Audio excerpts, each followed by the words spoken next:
Pues estamos ya muy cerca de las 10:15 de la noche. En pocas semanas el Vaticano, el Papa Francisco, dará el visto bueno al arzobispo de Valladolid, Ricardo Blázquez, para que pueda dejar la diócesis y retirarse definitivamente. Hace 2 semanas fue nombrado hijo predilecto de Valladolid y hoy hemos charlado con él sobre su pasado, su futuro y varios temas de actualidad que preocupan y ocupan a la Iglesia. Uno de ellos es el del aborto. Vamos a ver la entrevista y luego la comentamos con los tertulianos.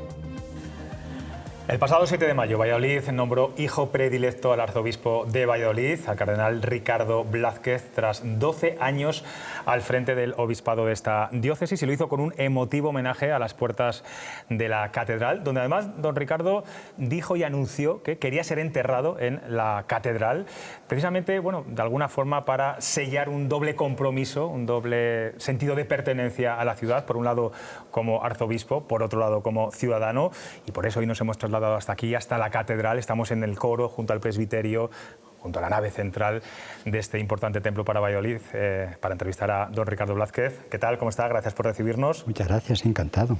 Estoy bien. Bueno, vivo. Parece que Valladolid le ha dejado más marcado que otros lugares. Yo no sé si es así, pero bueno, ese anuncio de verdad que ha sorprendido a muchos. Pues es verdad. Yo cuando tuve noticia del acuerdo que había adoptado el ayuntamiento el 11 de enero, tuve 2 sentimientos, de sorpresa por una parte y por otra parte de gratitud. Para mí fue algo totalmente inesperado, pero lo agradezco profundamente. De todos los lugares en los que ha estado, yo no sé en Valladolid qué lugar ocupa, ¿no? Precisamente porque, bueno, usted ha dicho que además quiere estar enterrado aquí en este lugar. En duración ocupa el 2.º lugar. Estuve 15 años en Bilbao, 12 años en Valladolid, estoy terminando, 4 años en Santiago de Compostela como obispo auxiliar y 3 años en Palencia. ¿Y de corazón? Pues yo el corazón lo tengo en todos los sitios enterito, porque no se necesita partir el corazón para que los lugares por donde uno ha estado y las personas con las que ha convivido estén hondamente grabadas.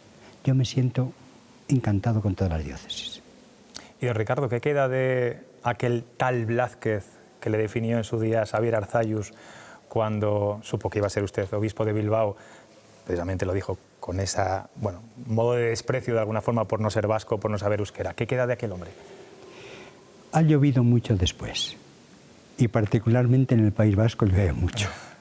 Entonces, tengo que reconocer que el Partido Nacionalista Vasco inmediatamente pidieron disculpas, y tengo una serie de anécdotas que un poco antes, un poco después, fueron teniendo lugar. Por ejemplo, el primer encuentro que yo tuve con el Endacari, que entonces era Antonio Ardanza. Y entonces me dijo, dice, don Ricardo, nosotros no lo recibimos a usted bien. Discúlpenos. ¿Sabe lo que pensábamos? Tenemos aquí ya bastantes problemas para que uno más nos llegue. También desde el punto de vista del partido como tal pidieron disculpas, y tengo con la misma persona 2 encuentros casi en el mismo lugar, con varios años de distancia, que me impresionaron mucho estos encuentros. En el primer encuentro iba con un vicario de la diócesis, y entonces un señor se nos enfrenta y me dice, usted es un extranjero, váyase. Y unos cuantos años más tarde, casi en el mismo lugar, iba yo entonces solo, la misma persona me dice, yo tengo que pedirle a usted perdón. Yo le dije esto, perdóneme. Sonreímos, él siguió por su camino y yo continué por el mío. Es decir, que si a nivel político y a nivel civil se le pidió perdón es porque algo bueno hizo, ¿no?, como obispo de Bilbao. Recuerdo que el obispo a quien yo sucedí, que ya ha muerto hace varios años, en un momento determinado, con una experiencia sabia que él tenía, dice, diócesis y obispo se van haciendo mutuamente en recíproca convergencia. La diócesis estaba abierta y yo también quise estar abierto, de modo que después de un cierto tiempo de mayor dificultad, unos y otros, todos seguramente, fuimos poco a poco convergiendo en el trabajo pastoral. Yo nunca llevé ninguna consigna, ni tampoco llevaba, digamos, una serie de prejuicios. Yo iba sencillamente para cumplir el ministerio pastoral que se me terminaba de confiar. Yo no iba para hacer ni tarea cultural o política en un sentido o en otro. El pasado 7 de mayo, como decía al principio, donde se le rindió ese homenaje a la ciudad de Valladolid, ha sido nombrado hijo predilecto, el alcalde de esta ciudad le definía de la siguiente manera, decía, es un hombre bueno, con habla bajito, pausado, pero que dice la verdad y que es una persona que ni altera ni se altera. Es un buen retrato el que hizo de usted, Óscar Puente. Claro, uno no se hace retratos a sí mismo. Ahora ya sí que podemos hacer Bueno, pero ¿se ve reflejado en esas palabras? Bueno, yo creo que no son palabras que no definen de alguna forma a la persona a la que se intentaba en aquellos momentos caracterizar. Bien, yo me siento más o menos así, me siento así. Claro, uno bajito que vamos a hacer, pero yo quiero que la comunicación sea siempre una comunicación que una la cercanía personal, la comunicación sin trampas, la expresión de lo positivo y de lo negativo que uno en aquel momento pueda decir, pueda reflexionar, más o menos de este estilo, porque es la forma de hacer comunidad, unir la mente y el corazón, abierto siempre. Hace 5 años, don Ricardo, que presentó usted la renuncia como obispo de Valladolid al Papa Francisco. Aún no tiene la respuesta, es verdad que las cosas de Palacio van despacio, pero no sé si está alargando demasiado este periodo transitorio, interino, aunque usted sigue siendo el arzobispo de Valladolid. Yo efectivamente, al cumplir los 75 años, presenté al nuncio, y el nuncio es el correo, la renuncia al ejercicio del ministerio episcopal en Valladolid. Poco tiempo más tarde me contestaron con unas palabras en latín, pero lo que querían decir aquellas palabras era: continúe usted hasta nueva orden. Y hace 2 años me volvieron a decir lo mismo. Y ahora ya sé que ha preguntado el nuncio a personas que puedan formar parte de la terna que el nuncio debe presentar a la Congregación para los Obispos de cara a la sucesión. Si hay una persona que le ha venido acompañando durante su última trayectoria, ese es don Luis Argüello, actual portavoz de la Conferencia Episcopal, secretario también de la Conferencia Episcopal, ha sido también su secretario cuando usted fue presidente de esta institución, es el obispo auxiliar de Valladolid. ¿En esa terna cree que debería estar?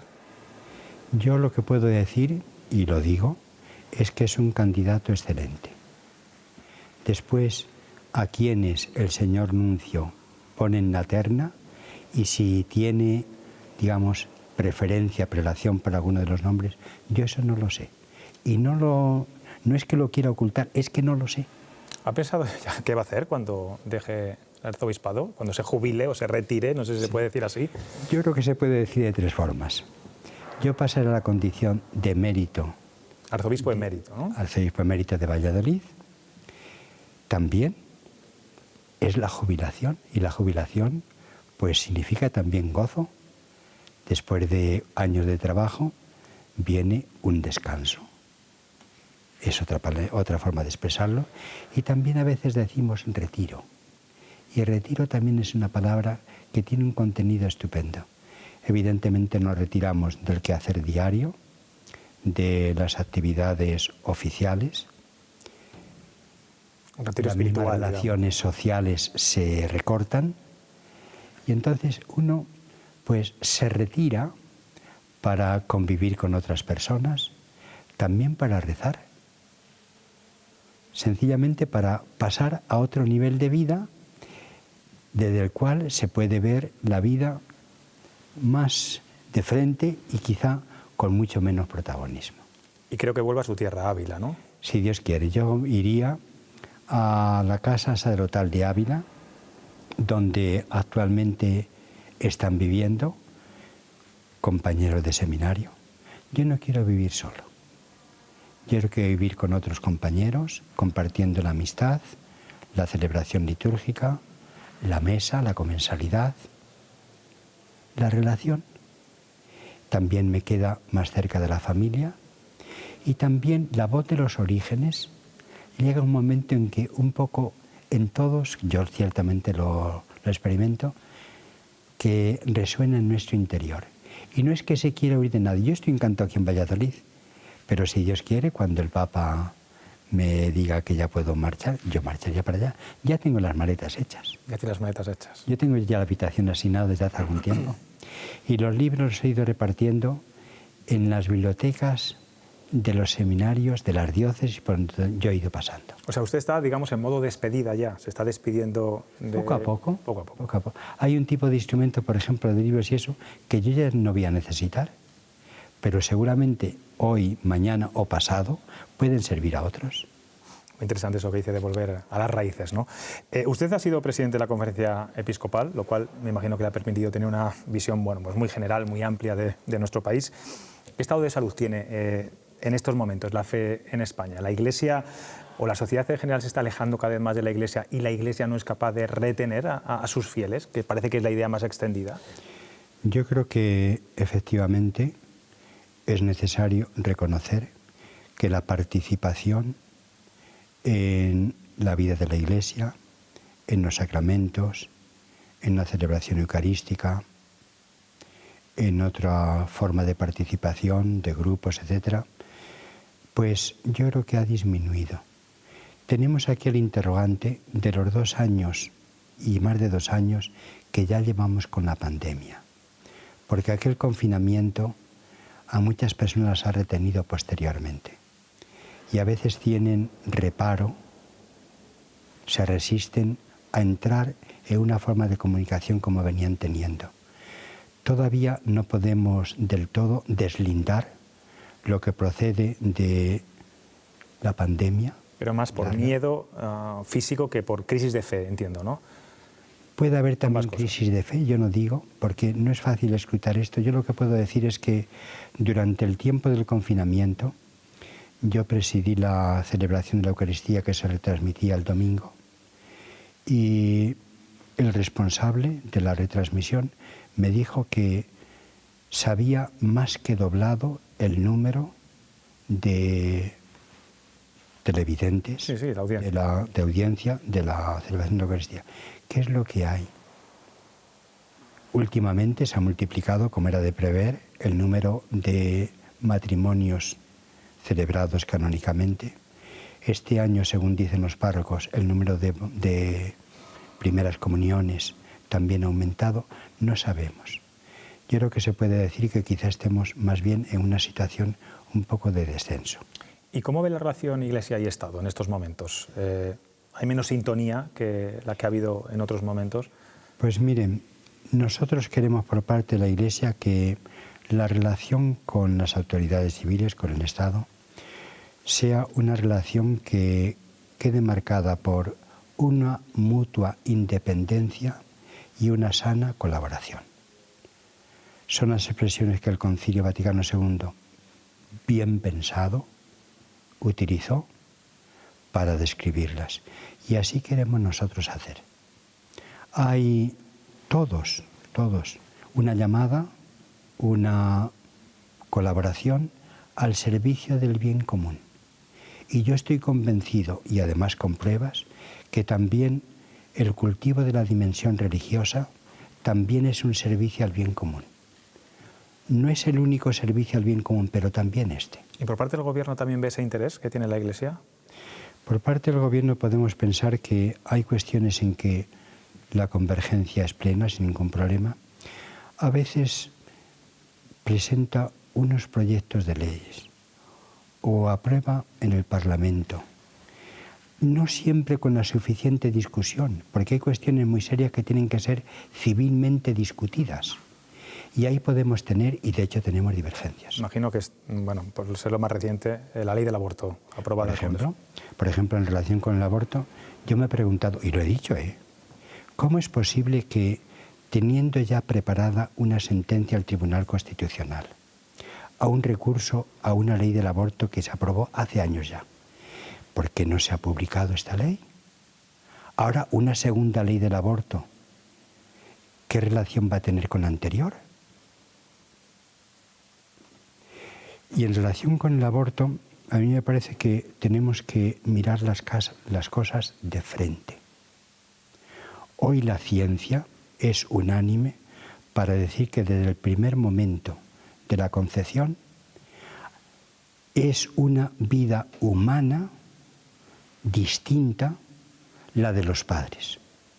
Una vida humana distinta, no un conglomerado de células, que en un recorrido sin solución de continuidad llega al nacimiento. Entonces, el aborto significa cortar una vida humana en camino. Y ninguno tenemos derecho a cortar la vida humana en camino. Por eso pensar que hay un derecho al aborto, a mí eso me parece absurdo. Una cuestión distinta, despenalizar el aborto en determinados supuestos. No tiene la gravedad que evidentemente tiene lo primero. Usted fue uno de los encargados por el Vaticano en su día de investigar los crueles abusos sexuales a los legionarios de Cristo, en concreto a su fundador. ¿Ha llegado a decir en alguna entrevista, hablando de los abusos sexuales de la Iglesia, que la Iglesia llegó tarde, ¿no?, en este asunto? ¿Hasta cuándo vamos a seguir conociendo casos delictivos protagonizados por miembros de la Iglesia? Yo estoy convencido de que todos, no solo la Iglesia, todos, también padres de familia, también la relación para que nadie se entere de lo que ocurre en la familia, porque terminaba siendo, a veces también para la imagen pública, una especie de baldón. También las autoridades civiles, también los medios de comunicación, nosotros también la Iglesia, Yo estoy convencido de que hemos llegado tarde, pero necesitamos afrontarlo, ya se viene afrontando, con decisión. Causó sorpresa, un dato, cuando precisamente el cardenal Ratzinger, entonces era prefecto de la Congregación para la Doctrina de la Fe, estaba ya muy grave, muy enfermo, el Papa Juan Pablo II. Y el Viernes Santo, en el Via Crucis, cerca, en el entorno del Coliseo, llegó a decir una frase que entonces resultaba como nueva. Dice, hay que eliminar la porquería de la Iglesia. Y se estaba refiriendo a esto. Eso fue uno de los aldabonazos primeros que en la Iglesia y también en la sociedad, también se habían dado. Por ejemplo, Merkel, que hizo una investigación, pidió que se hiciera una investigación a fondo cuando era la gran canciller en Alemania. Bueno, también pidió que se informara después de una investigación seria de cuál era la situación, pero ya fue después. ¿Y cree que en estos momentos sería algo impensable, que está totalmente controlado, que nadie puede...? Por lo que se refiere a la Iglesia, yo le digo lo que está apareciendo constantemente. Nosotros lamentamos gravísimamente lo que ha acontecido. También reconocemos que a veces la forma de afrontarlo, no solo la Iglesia, en general todos, no fue la adecuada. Hay que escuchar a las víctimas. Tienen que descargar el peso que llevan en su alma, en su vida. Hay que reparar en la medida de lo posible. Hay que prevenir de cara al futuro para que esto no vuelva a ocurrir. En esto todos estamos de acuerdo. De hecho, la Conferencia Episcopal está trabajando ahora mismo en eso, un estudio y un informe. En las diócesis se han constituido oficinas que llamamos, quizá a lo mejor la palabra no será más, oficinas justamente para que puedan acudir. Sí, hay un despacho de abogados que está trabajando en este asunto. Se está trabajando con seriedad. ¿Cuál es la asignatura pendiente que le queda por ejecutar? Aunque todavía, insisto, sigue siendo arzobispo de Valladolid, pero que es esa cosilla que se queda ahí. Ser bueno. Ser bueno. Ser bueno. No lo es. Ser bueno, ser bueno, ser bueno. No hay nada concreto que diga, bueno, me hubiera gustado haber hecho esta acción como arzobispo de Valladolid y no he podido llegar a ejecutarla por falta de tiempo, por lo que fuera. Bueno, pues yo a lo largo de los años he ido combinando, que yo estuve 14 años en la Facultad de Teología de Salamanca. Entonces yo he ido, digamos, combinando en armonización posible el trabajo pastoral diario en las parroquias, reuniones con presbíteros, religiosos, laicos, etcétera, con también escribir algo. Yo recuerdo que el rector del seminario que yo tuve en Ávila, una persona admirable, se llamaba Baldomero Jiménez Duque. Cuando fui como auxiliar a Santiago de Compostela, me dijo: Ricardo, tú tienes que continuar escribiendo. Y me acuerdo de él muchas veces. Entonces he ido armonizando una serie de escritos con el trabajo pastoral diario. Yo estoy convencido ¿Pero de que modo autobiográfico o son pensamientos...? son de carácter, digamos, teológico, espiritual, pastoral. Yo no puedo hacer una investigación detenida porque no tengo tiempo para ello, pero sí puedo hacer, bueno, pues unas lecturas, una preparación para una charla, para una homilía, etcétera. Eso sí puedo hacerlo. Pues Ricardo Blázquez, estaremos muy pendientes de esa obra, que imagino que estará ultimando. Aproveche lo que le queda. No sé si será mucho. ¿Usted tiene información de cuándo puede producirse? Yo imagino que ya pronto será, pero yo tengo 80 años ya. Ya. Y cuando menos se piensa se puede dar un batacazo. Bueno, pero... En todo caso, hasta ahora, gracias a Dios, tengo buena salud. Eso le iba a decir, que físicamente está muy bien. Entonces, para mí, bueno, pues es un motivo de satisfacción el poder dedicar el tiempo a la misión que el Señor me ha confiado. Pues muchas gracias por hacernos hueco, además en este lugar tan maravilloso y tan importante para los vallisoletanos. Encantado. Suerte, don Ricardo. Muchas gracias por esta oportunidad. Gracias. Un saludo a todos.